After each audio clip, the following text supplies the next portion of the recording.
نور الجيل لخير سبيل وكتاب الله ضياه دليل تحفيظ اسم بين الأسماء مرموق يعطاه صدى ينمو ويفوق مع القرآن. الحمد لله رب العالمين، ثم الصلاة والسلام على نبينا محمد وعلى آله وأصحابه ومن تبعهم بإحسان إلى يوم الدين. ثم أما بعد، إخوة المشاهدين في كل مكان، أحييكم جميعا بتحية الإسلام الخالدة، تحية التي اختارها الله لأهل الدنيا في الدنيا، وتحية التي تختص بها أهل الجنة في الجنة، ألا وهي قائلا لكم جميعا القرآن ترتيلا. أيها الإخوة، فهم ضيوفنا اليوم القرآن ترتيلا. أيها الإخوة، فهم ضيوفنا اليوم إن شاء الله جل وعلا. بعد أن فتحنا سنؤتي كل واحد منهما ثم ليسلم على الإخوة، بعد ذلك ليعرف نفسه من هو وأين يسكن وأين يدرس. بعد ذلك سأخذ الكلام وسأرد الكلام إلى الأخ الأول ثم ليفتح لنا الجلسة. بعد الفتح الجلسة بإذن الله تبارك وتعالى عندنا محاضرة يتعلق وهي أهل السنة والجماعة يتميزون عن غيرهم من الفرق بصفات وخصائص وميزان، فهذا هو الموضوع اليوم بإذن الله تبارك وتعالى. هذا مسيب جلبة إن يتي الله جل وعلا إن جولي إدو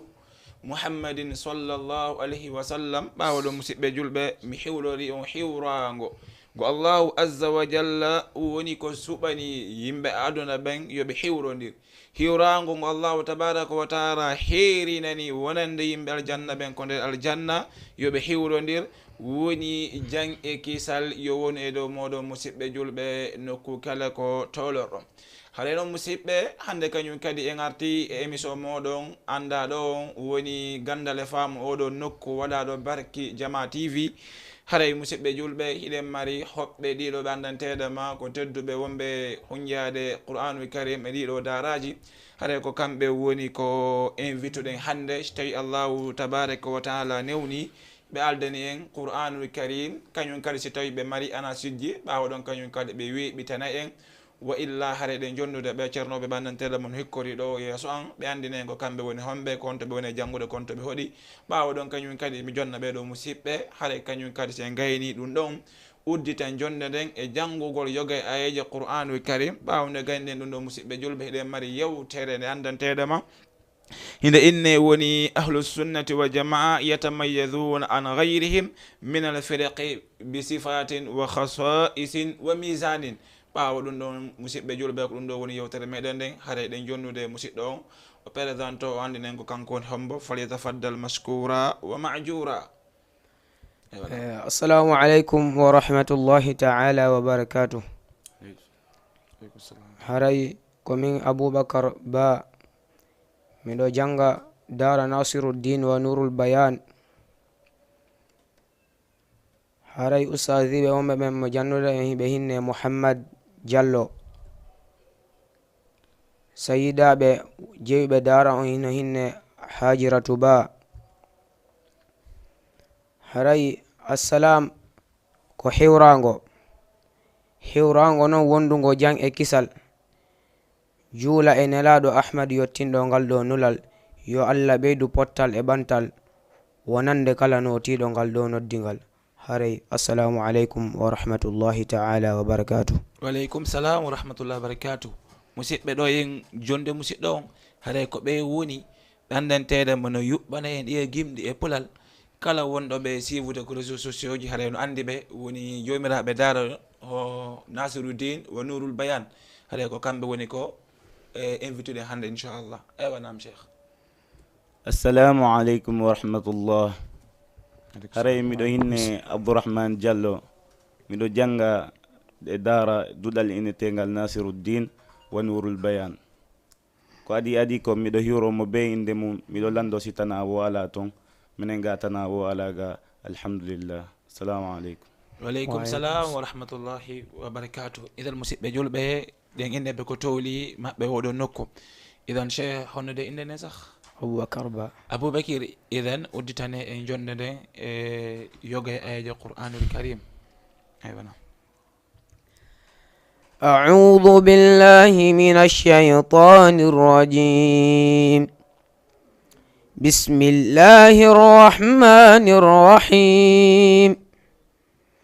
الحمد لله فاطر السماوات والأرض جاعل الملائكة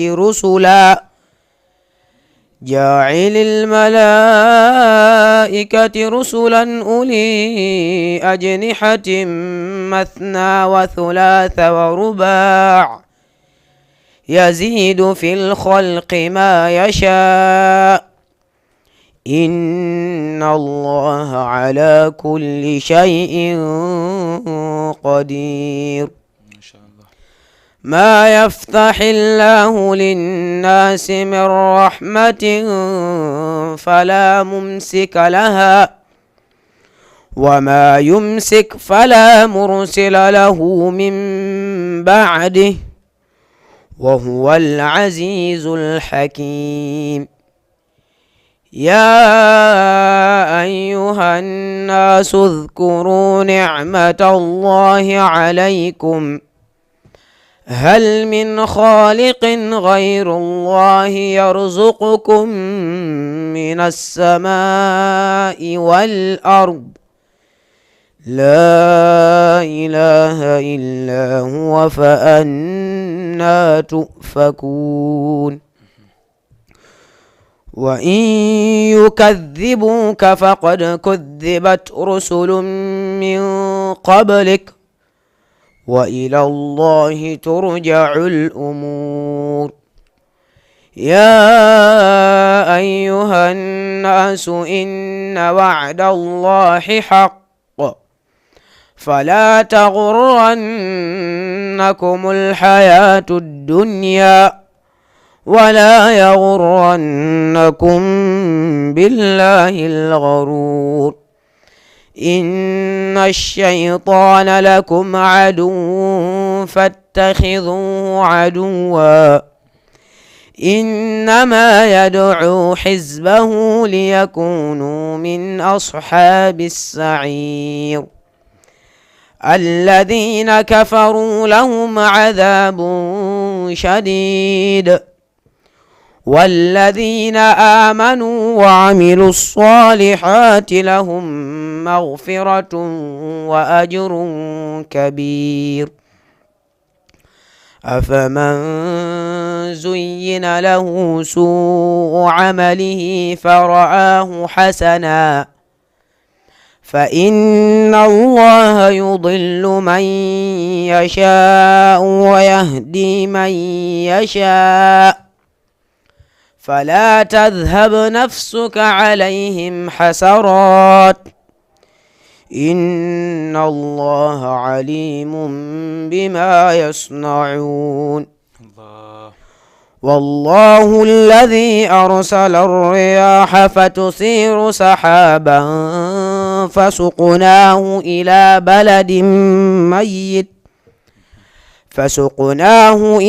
بلد ميت فأحيينا به الأرض بعد موتها كذلك النشور. من كان يريد العزة فلله العزة جميعا إليه يصعد الكلم الطيب والعمل الصالح يرفعه والذين يمكرون السيئات لهم عذاب شديد ومكر أولئك هو يبور. صدق الله العظيم. الله الله الله. مسئب جلبة لقد نور المكان وألقى فيها ضوء من ضياء القرآن الكريم. مسئب جلبة نعم o jalbinani e nokku hintinani en mo bugige ton annora qur'anul karim musidɓe ɗen jonnude cheikh abdal honnoɗe ibrahim abdourahman ɓe addanen kamɓe kañum kadi neldari maɓɓe ɗi aywa nam أعوذ بالله من الشيطان الرجيم بسم الله الرحمن الرحيم الذين آمنوا ولم يلبسوا إيمانهم بظلم أولئك لهم الأمن وهم مهتدون الله وتلك حجتنا آتيناها إبراهيم على قومه نرفع درجات من نشاء إن ربك حكيم عليم ووهبنا له إسحاق ويعقوب كلا هدينا ونوحا هدينا من قبل ومن ذريته داود وسليمان وأيوب ويوسف وموسى وهارون وكذلك نجزي المحسنين وزكريا ويحيى وعيسى وإلياس كل من الصالحين وإسماعيل واليسع ويونس ولوطا وكلا فضلنا على العالمين ومن آبائهم وذرياتهم وإخوانهم واجتبيناهم وهديناهم إلى صراط مستقيم ذلك هدى الله يهدي به من يشاء من عباده ولو أشركوا لحبط عنهم ما كانوا يعملون صدق الله العظيم الله إنه لقرآن الكريم في كتاب مكنون سبحان الله مسيب جلبي feƴƴiti jalbingol nokku on feƴƴiti hentingol nokku on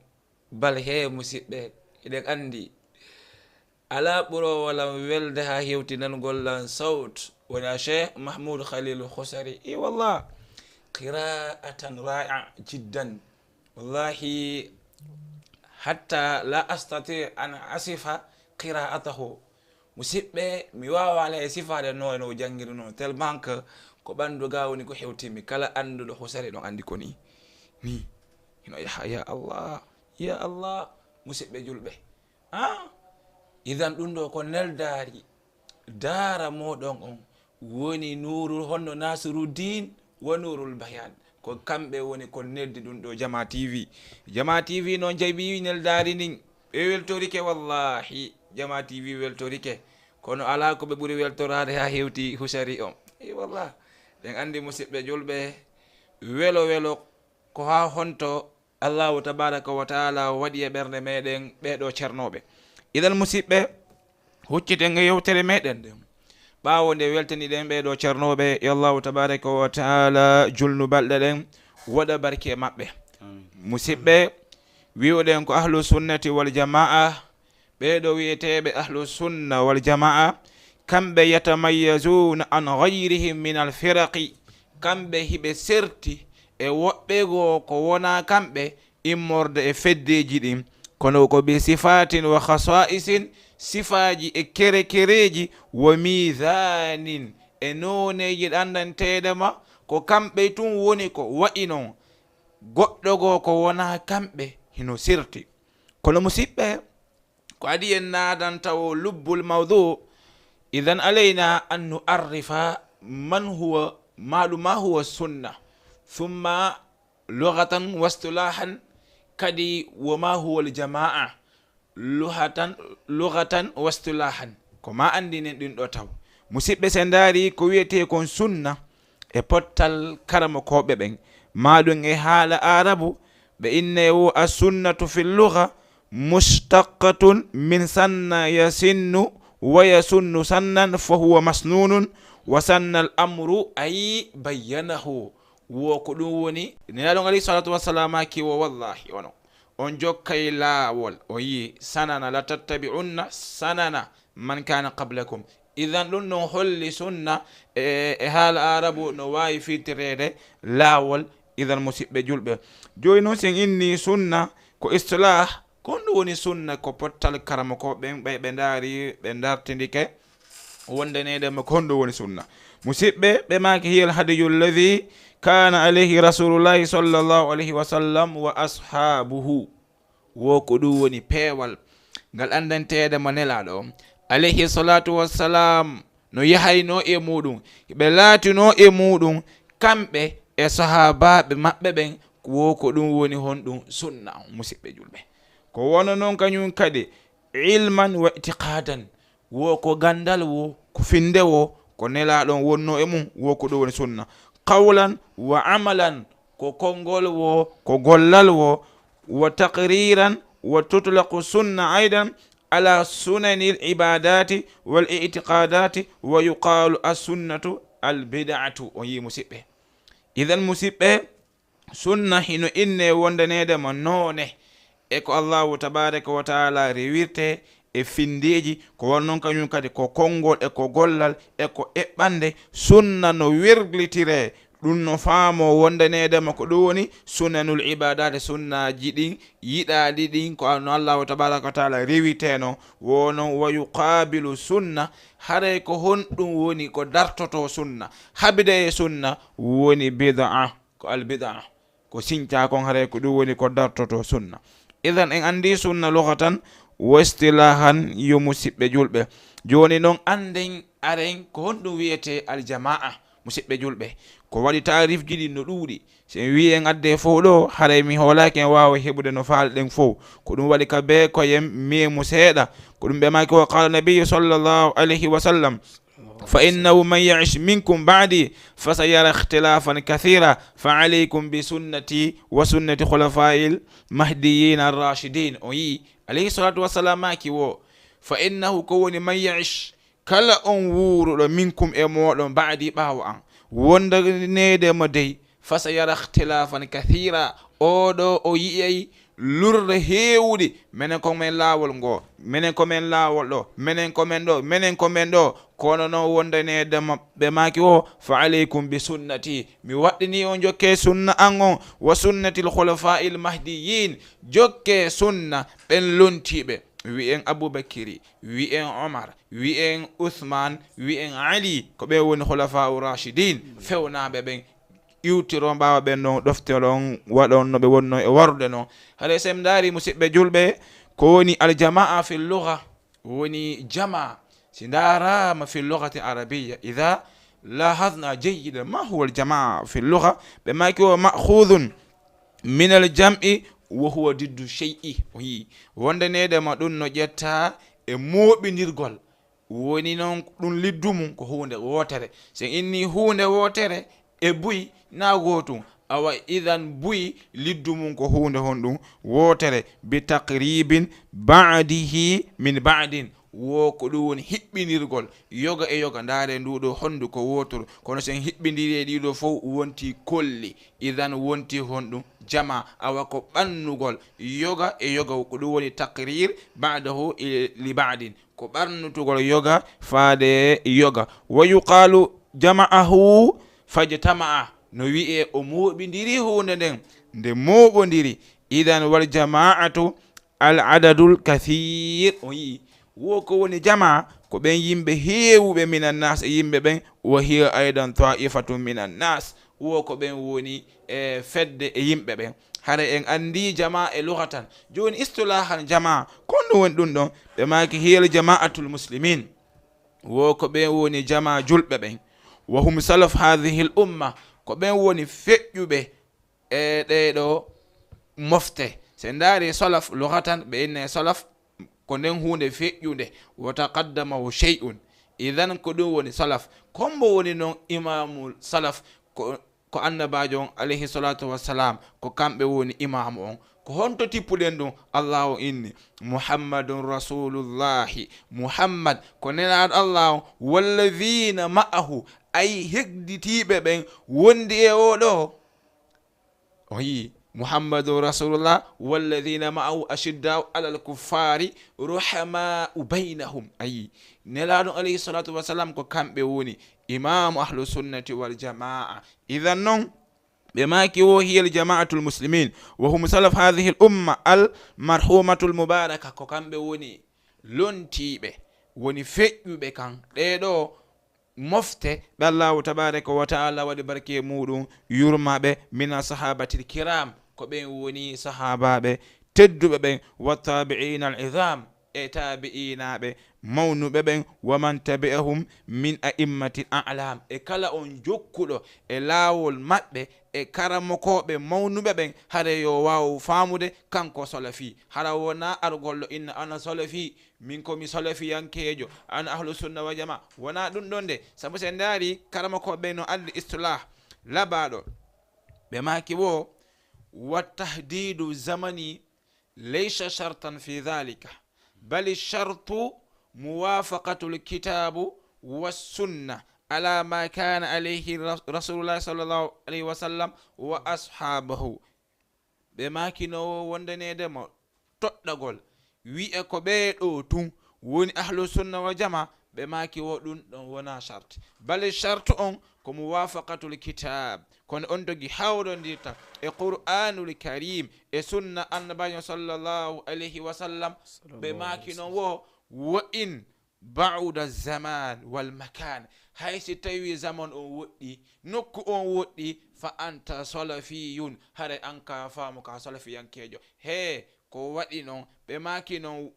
وإن خالفت طريقتهم ستوينون ألندك لاول نلالون الصحابة بمأبب ألندك لاول بما كلست صلفيا، وإن اشت بين ظهرانهم هاي ستوي أوري حق دمأب. فمالي أبو جهل هل هو صلفي؟ لا. إني أبو لهب هل هو صلفي؟ لا. كفي هندو سبع عاص بين ظهرانهم ولكن لم يؤمن برسول الله صلى الله عليه وسلم. إذن أنت است في زمن قريب أو في زمن أخير أوري زمن سكتيلو، ولكن أنت است على نهج السلف على طريقتهم، أن أوري إدو لاو أنباجو، أن أوني إدو لاو أنباجو عليه الصلاة والسلام. إني زمن هم بوندا كو 2023. إذن أنت سلفي ما دام كو وندا كون ko jokkoɗa kon ko ɗum nelaɗo on jokki, hare anta solafi. o yii hare ko on tarif ɓe addanen ɗon e labaɗo woni wa tahdidu zamani laysa shartan fi dhalika, bal shartu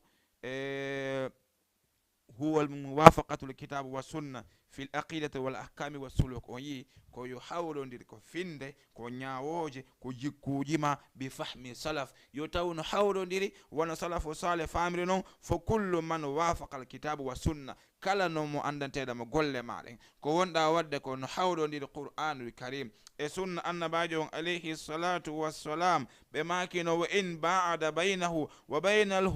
wa baynahum makan wa zaman, hasi tawi woɗɗi hakkunde maɓɓe e hakkunde kanko ko wonɗon zamanu on e nokkon woɗɗi wondanedema fa anta salafi, waman khalafahum falaysa minhum, kala on lundiɗo ɓen ɗon o jeyaka e maɓɓe. wa in asha bayna dhahranihim, hayso wuri yeeso maɓɓe. wi'uɗen abu jahlin kana minhum, nam asha bayna dhahrani nabi wa atha fima baynahum walakin lam yu'min bidin ankara, idan fa huwa laysa salafi. on yi ka musidɓe. idan musidɓe wi'uɗen noon se ndaari istilah aljamaa ويودن هم سلف هذه الأمة المرحومة المباركة من الصحابة الكرام وتابعين العظام ومن تبعهم من إيمان من أئمة الأعلام بصدق وإخلاص وإحسان إلى يوم الدين وي كلا جوكو نلا عليه الصلاة والسلام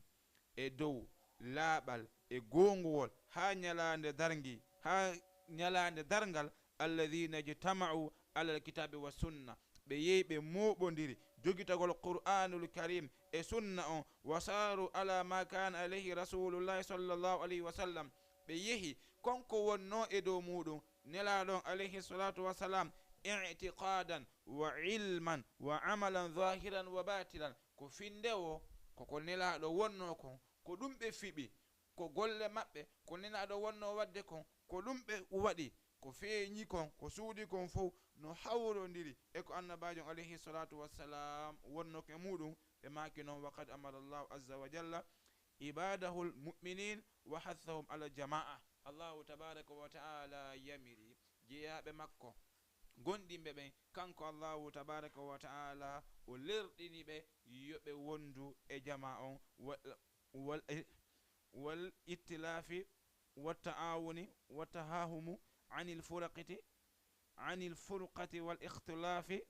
wondanedema kanko allahu azza wa jalla o rentini ɓe ga e lundodirgol o rentini ɓe ga e yeddodirgol o rentini ɓe kañum kadi e lutodirgol e haɓugol fa qala taala allahu tabaraka wa taala inni wa'tasimu bihablillahi jami'an wala tafarraqu kanko allahu azza wa jalla inni jogodire jogitoɗon ko diina allahu tabaraka wa taala ko satti wo hara on sertali wa'tasimu bihablillahi jami'an wala tafarraqu allah wono andintene yeso aya on seeɗa allah inni wadhkuru andite id kuntum a'da'an sanga nde latɗo ɗon kon ayruɓe ɓeɗo yiɗa ɓeɗo yiɗa ɓeɗo allah inni fa allafa bayna qulubikum honno wadhkuru id kuntum a'da'an fa allafa bayna qulubikum ka allahu tabaraka wa taala wowidiri hakkude ɓerɗe moɗon ɗen allah on inni o tawi on ala shafa ghufratin minan nari fa anqadhakum minha kanko allahu azza wa jalla o tawi on e tondu hiɗon suti natugol ko nde yiite sabu ɗon serti hiɗon haɓi allahu tabaraka wa taala sorti on ton waɗi on nene goto baba goto inni on jogodire si on jogodiri on foolay si on woni goto on foolata idan musidɓe julɓe en faami ɗo sunna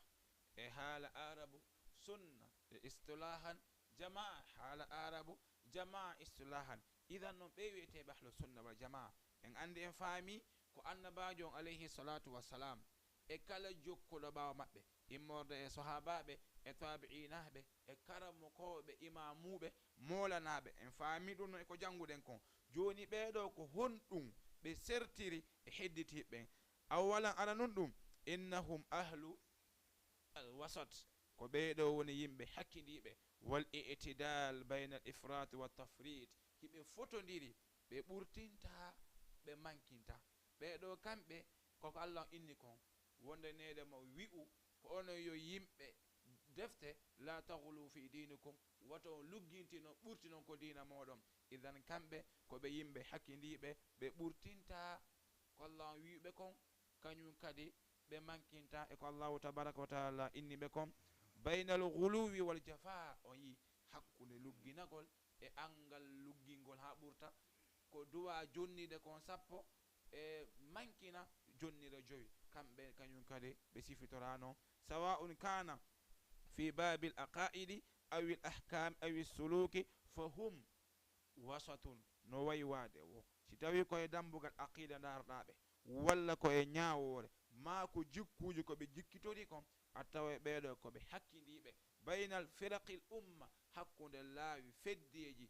oɗo mofte muhammadin sallallahu alayhi wa sallam kama anna al ummata wasatun bayna al milal wono woniri noon mofte muhammadin sallallahu alayhi wa sallam koɓe hakkidiɓe e hakkude laawi ɗi fof no allah inni wa kadhalika ja'alnakum ummatan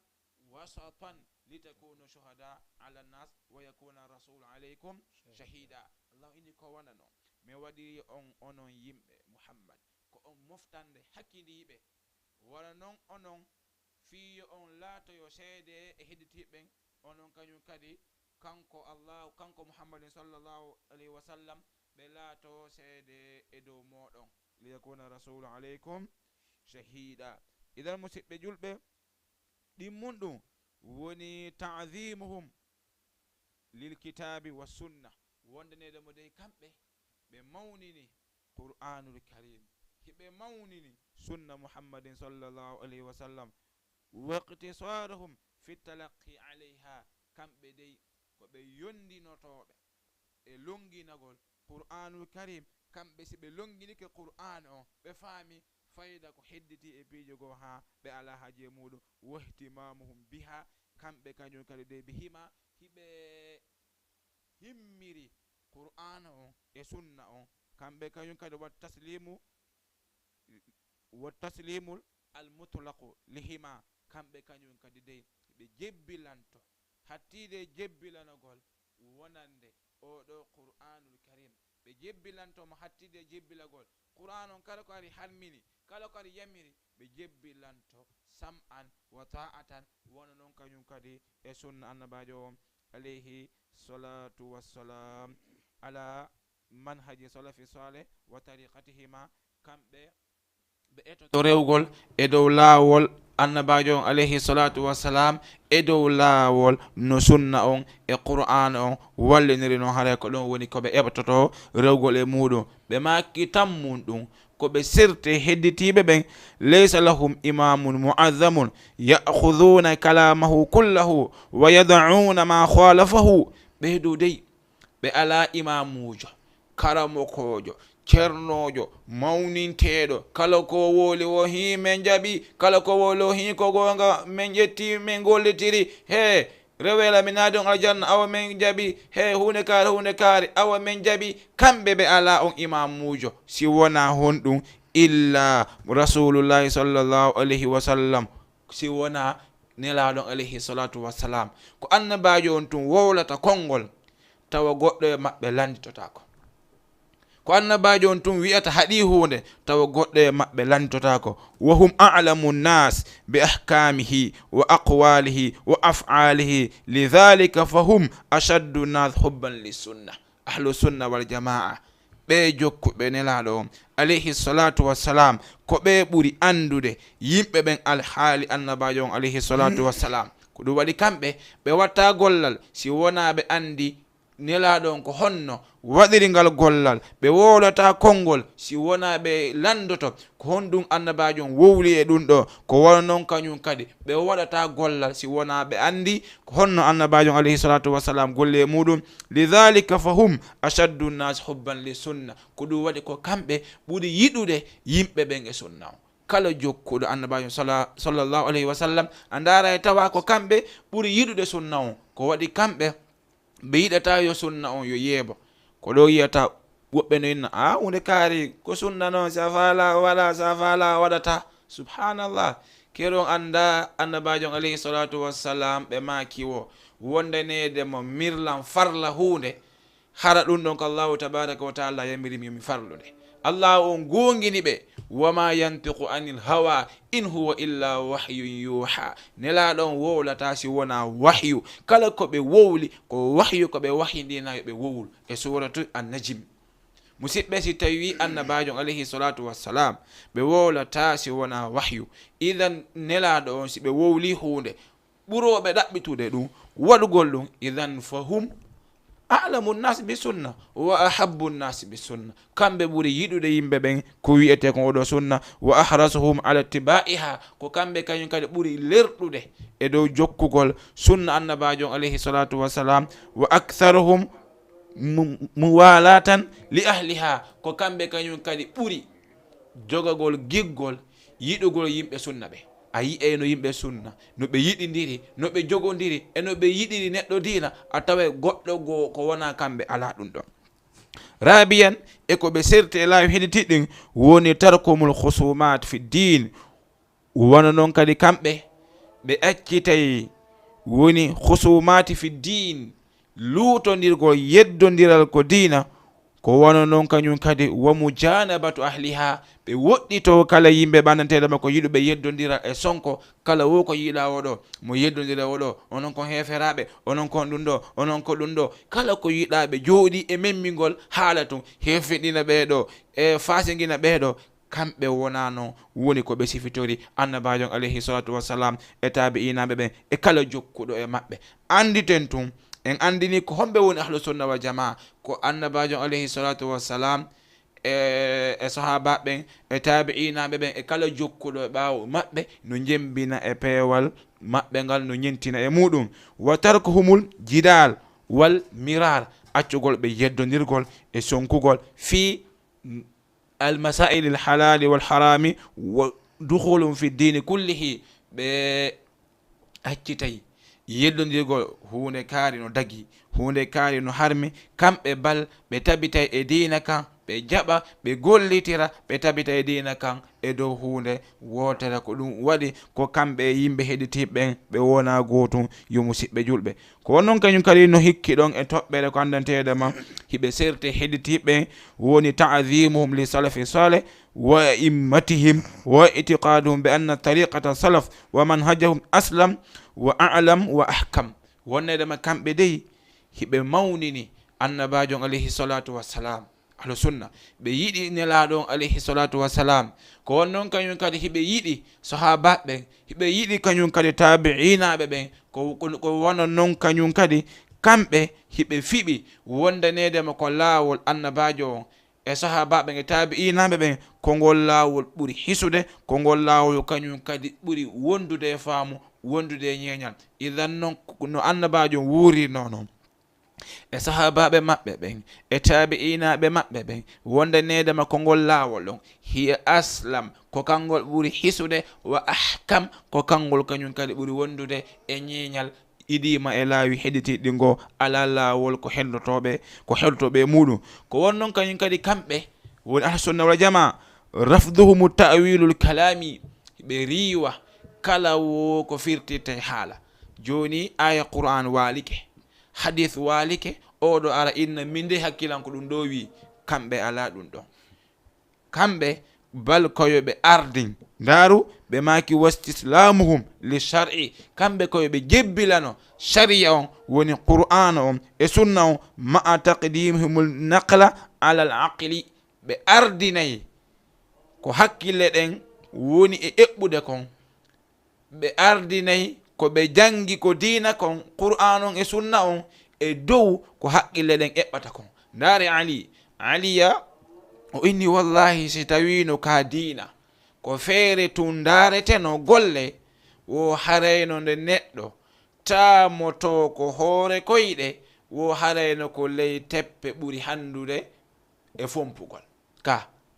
idan kono inni diina kan wona hakkille bal ko bindi waɗete ko ɗum si ahlu sunna wal jamaa kamɓe hiɓe jogii sifa taqdimuhum an naqla ala al aqli woni ko ɓe ardin ko egga e binde hadith ko wonnon kañum kadi e egga e qur'anul karim ko ɓe ardi ɗum ɗon kala wo ko hakkille woni ko miijade al musawwaratil adhan woni ko hakkille ɗen miijoto wa ikhda'u shar'i lil awwal ko wonnon kañum kadi kamɓe ɓe yankinanto kala wo ko qur'an addi e sunna ko wona noon kañum kadi ko ɗum ɓe ardita e dow hakkille ɗen ko woni ko ñawata ko yo musidɓe julɓe idan ko ɗo wonɗen taw e raɓɓindinade e muɗum arten joni e cheikh honno de cheikh aboubakir haray iɗo mari anatidde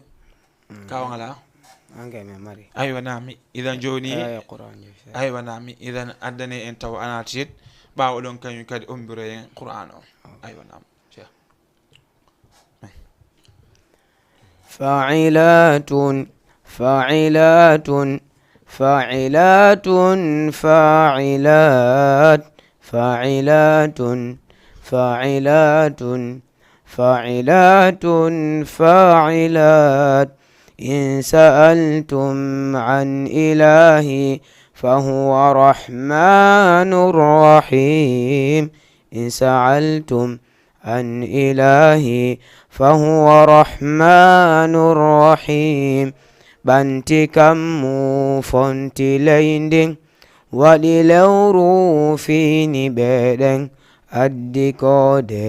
tawi ko mande yandi ukhti yandi faman landolan fi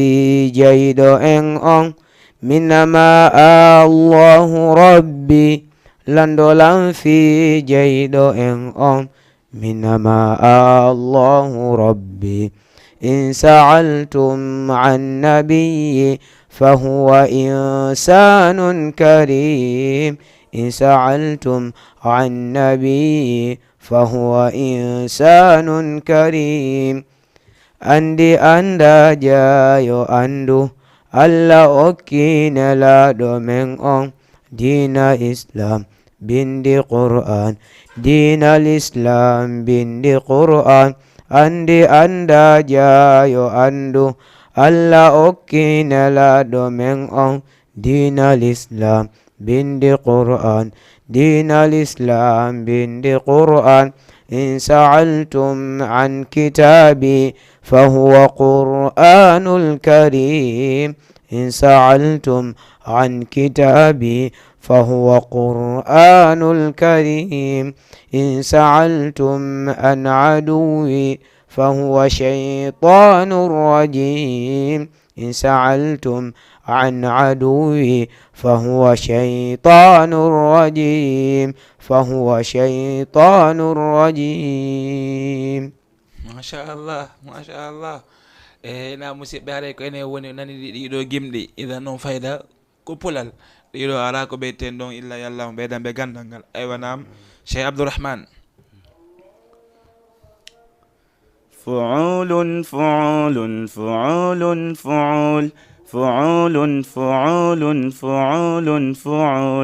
فعول فعول فعول فعول فعول فعول فعول فعول قرآن ساجي من تدي كدار نصير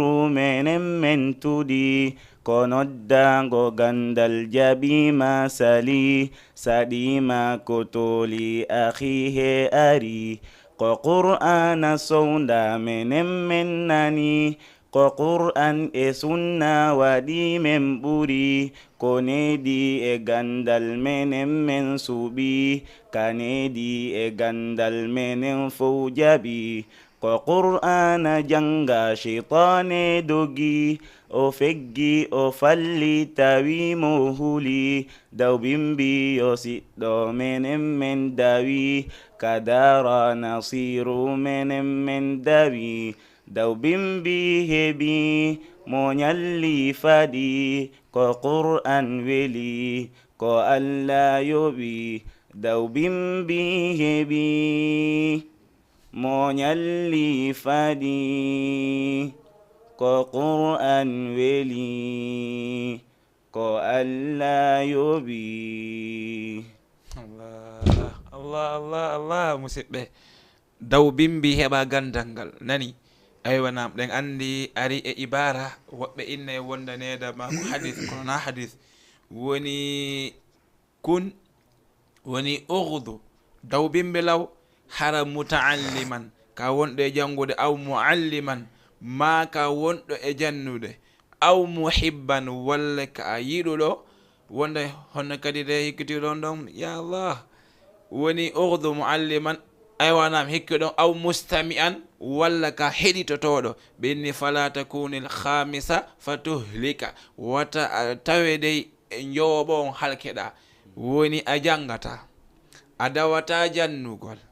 a heɗitotako a yiɗa jangoɓe ɓen hara a halkama musidɗo i wallah antun joɗo tun hakkille ma ɗen ɗalon inni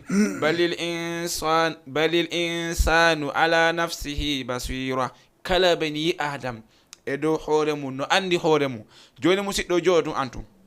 ene lan jangude mi ala jangude ene lan jannude mi ala e jannude ene lan heɗade mbajuji ɗin e qur'an on oye mi ala heɗade ene ɓe wonɓe jangude janna hiɓe walanolan o woye ɓe welatala mi yiɗaɓe haray innu antun halkama antun joɗɗa e hakkille ma yewta ɗum ko ɓerde ma haray halkama musidɗo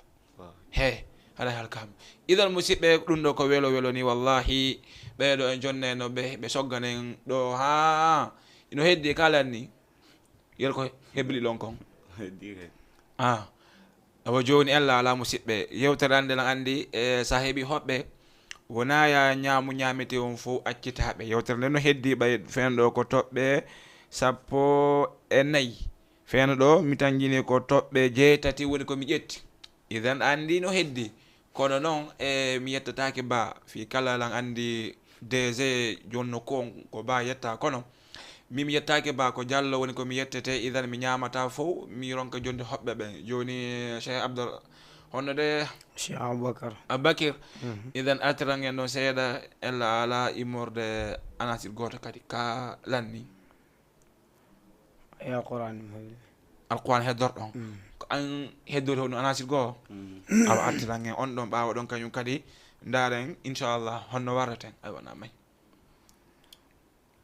fuɗɗormi yewtude on mo tippini deftere qur'ana yewtunde firti fiinde windere yo julde o ɓurnaɗo tawɗono andira yurmende saƴunde hewti tubbika fulkere hino ɗaɓɓirami mi yuɓɓa sappo mi fandora nde tippinande e o nelaɗo e ɓittere ɓure ɗenno ɗuuɗi ka jantagol ɗe mi fuɗɗora joddiji sappo mo jangukal fere wotere waɗonimo jangi refti janni o yinorali ka golle mak ko fandora hay mettere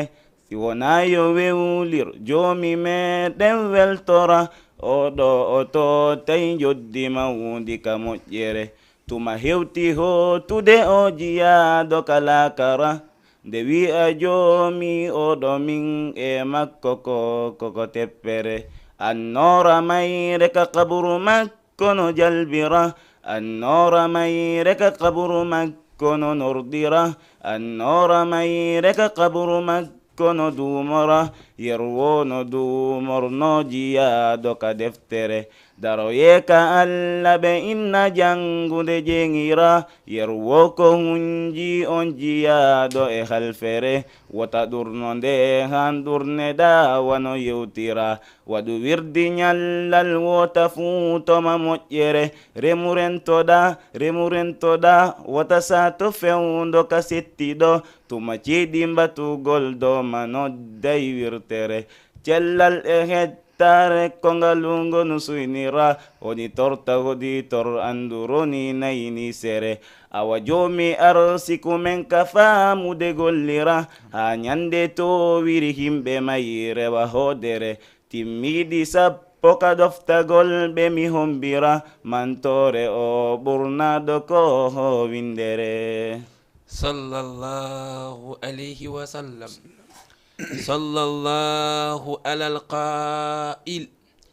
اقرأوا القرآن فإنه يأتي يوم القيامة شفيعا لأصحابه صلى الله على نبينا محمد وسلم musidɓe julɓe ɗum ɗo ko welo welani wallahi ko ɗum waɗi dara nusrul bayan dara nasiru din wa nurul bayan en lerɗay a chaque moment yiwugol ɓe ɗo ko waɗi nde ɓe ari ɗo woɓe jalbinane e nokku on daro hiɗon weltana hiɗon jarna hiɗon dowana karamo ko moɗon ya seyda moɗon ko waɗi golle ɗen no laaɓi i wallah musidɓe julɓe daro on ko dara meɗen woni dara nasiruddin wa nurul bayan musidɓe nane welo welo qur'anul karim nane ko ɓe woni e yuɓɓande ɗiɗo gimɗi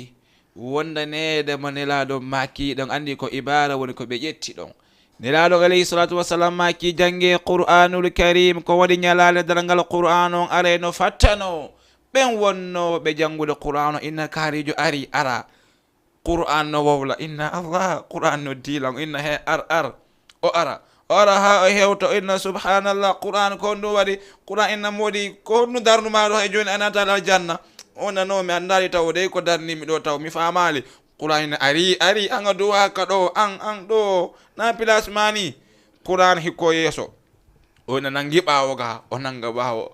qur'an yaha qur'an ara ha tawa allahu tabaraka wa taala inna allah innanami yo qur'an wowlu ko faalaɗa qur'an inna an yo allah oɗo no janggaynolan bimbi himo janggaynolan kikiɗe himo gollitireynolan allah o wato tongoɗo yonato aljanna allah inna muɗi yoni accini qur'an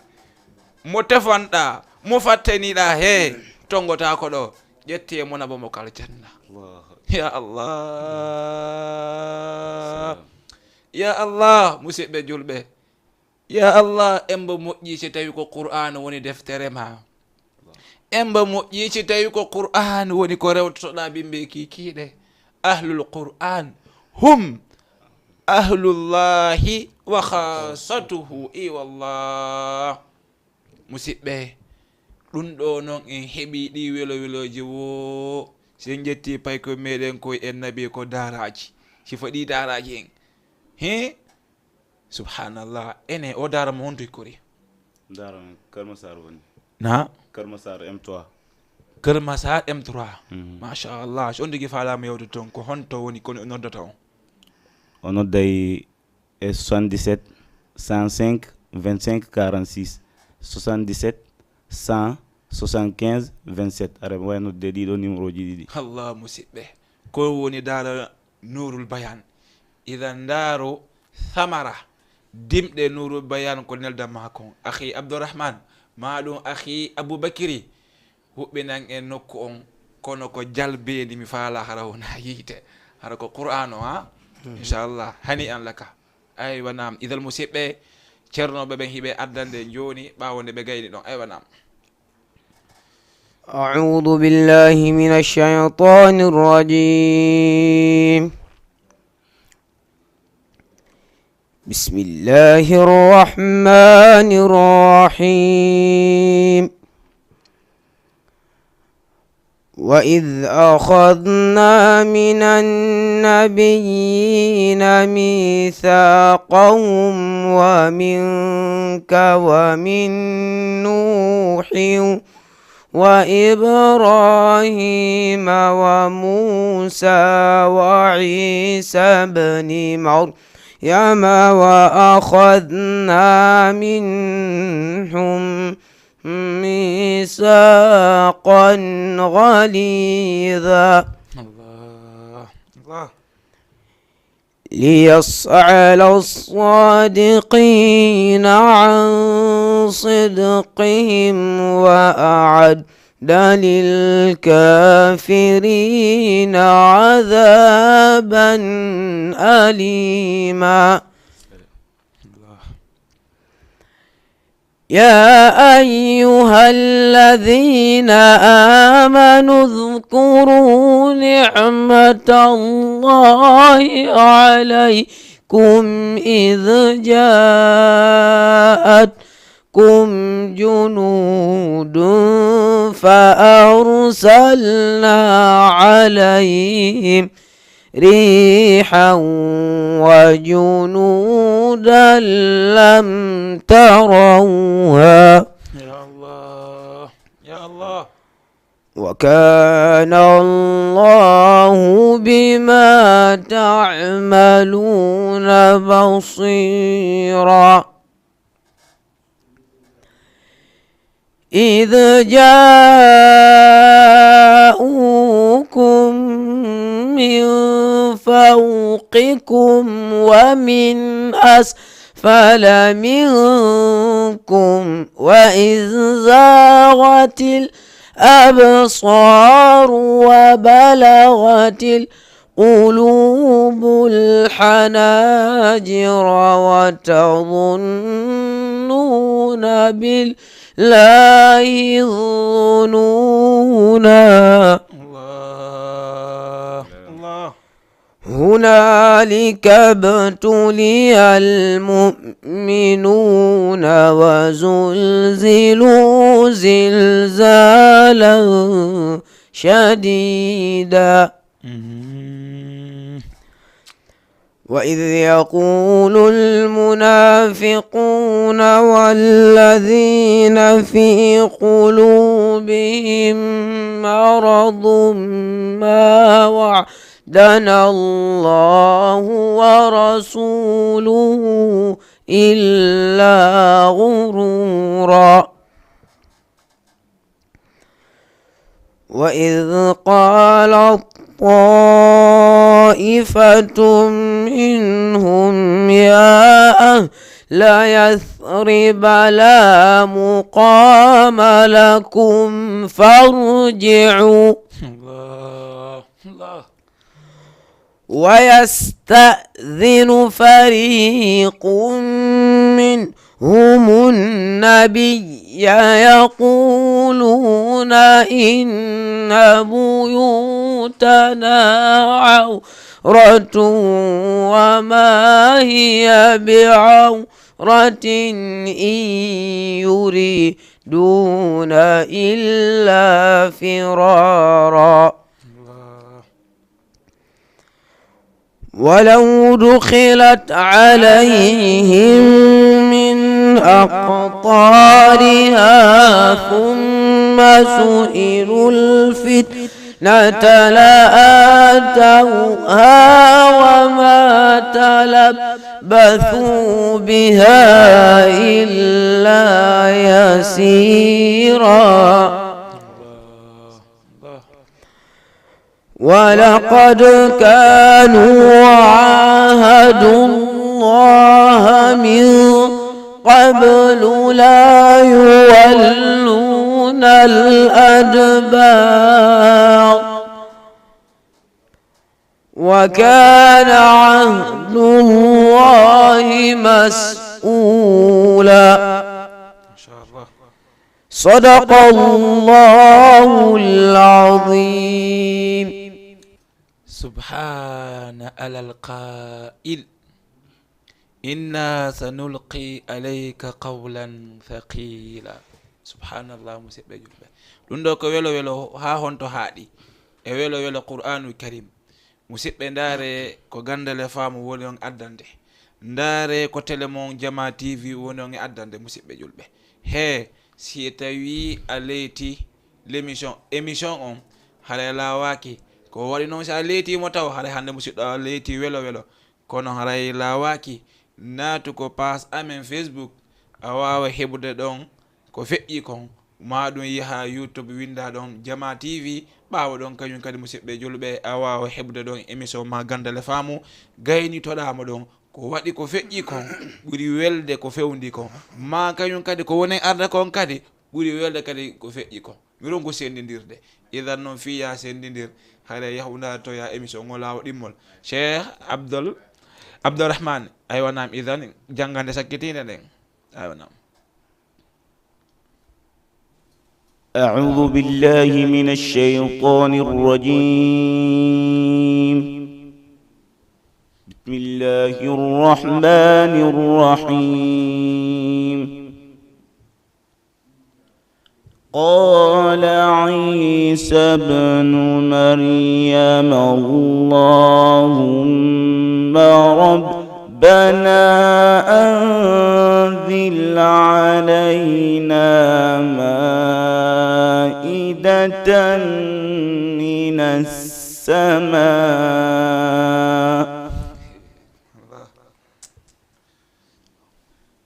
تكون لنا عيدا لأولنا وآخرنا وآية منك وارزقنا وأنت خير الرازقين.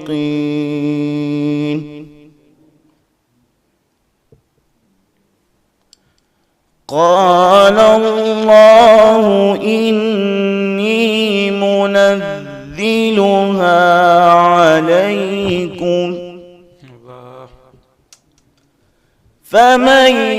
يكفر بعد منكم فإني أعذبه عذابا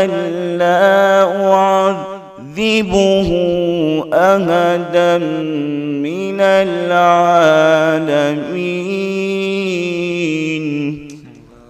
يا الله ما شاء الله. وإذ قال الله يا عيسى ابن مريم أأنت قلت للناس اتخذوني وأمي إلهين من دون الله قال سبحانك أنت علام الغيوب ما قلت لهم إلا ما أمرتني به أن اعبدوا الله ربي أن اعبدوا الله ربي وربكم وكنت عليهم شهيدا ما دمت فيهم فلما توفيتني كنت أنت الرقيب عليهم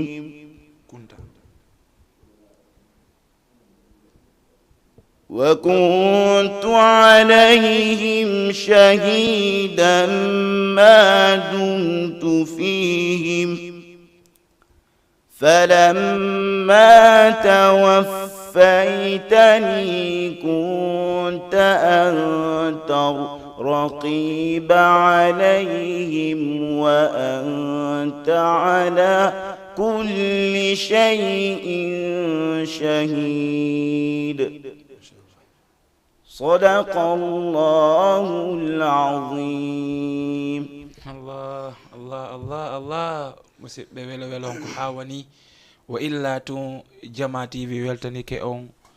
yiɗuɓe émission gandal e faamu weltanike on haray musidɓe julɓe ko ɗum ɗo wonno neldari komin heɓilanino on kon hande wa illa tun en wawali kontinde yewtere nden saabu neldari hoɓɓe ɓen no mawni hande